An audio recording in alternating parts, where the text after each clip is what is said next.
Celui qui contrôle l'information contrôle tout. Bienvenue. Ici, nous parlons de souveraineté numérique. Aujourd'hui, la souveraineté numérique repose de manière croissante sur la capacité des États à concevoir, maîtriser et déployer des architectures matérielles et logicielles propres, volontairement différenciées et partiellement opaques. Dans un environnement international marqué par l'intensification des menaces cyber, de l'espionnage technologique et des dépendances critiques, la standardisation excessive et la transparence totale des architectures constituent autant de vulnérabilités potentielles. On observe d'ores et déjà une diversification stratégique des implémentations technologiques, notamment dans le domaine des composants matériels. Les normes traditionnelles autour des processeurs, CPU et GPU, coexistent désormais avec l'émergence de nouvelles architectures spécialisées telles que les TPU, NPU et autres accélérateurs dédiés. Cette évolution traduit une volonté claire de reprise de contrôle sur la chaîne de calcul, d'optimisation des usages et de réduction des dépendances à des architectures universelles largement diffusées. Cette logique s'étend également aux couches logicielles. Dans les systèmes critiques, qu'il s'agisse de plateformes militaires, de systèmes de missiles, d'aéronefs, de satellites ou d'infrastructures spatiales, les systèmes d'exploitation reposent sur des architectures spécifiques, souvent non publiques, conçues pour répondre à des exigences extrêmes de sécurité, de résilience et de performance.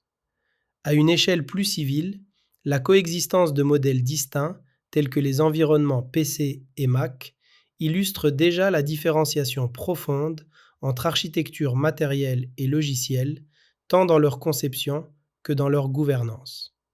Dans cette perspective, aborder la souveraineté numérique comme un véritable levier de puissance suppose de rompre avec une dépendance systématique aux standards dominants, sans pour autant céder à l'isolement technologique. Il s'agit plutôt de définir ses propres standards souverains, conçus selon des priorités nationales, puis de les ouvrir à une interopérabilité maîtrisée, contrôlée et réversible. Cette approche permet de concilier autonomie stratégique et coopération ciblée. Un tel positionnement offre des avantages structurels majeurs.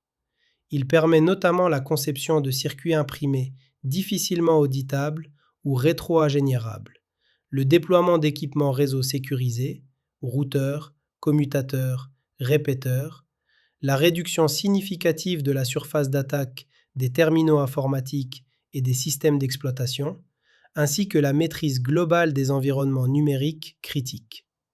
La diminution des vulnérabilités systémiques devient alors un choix d'architecture, et non une simple mesure correctrice a posteriori.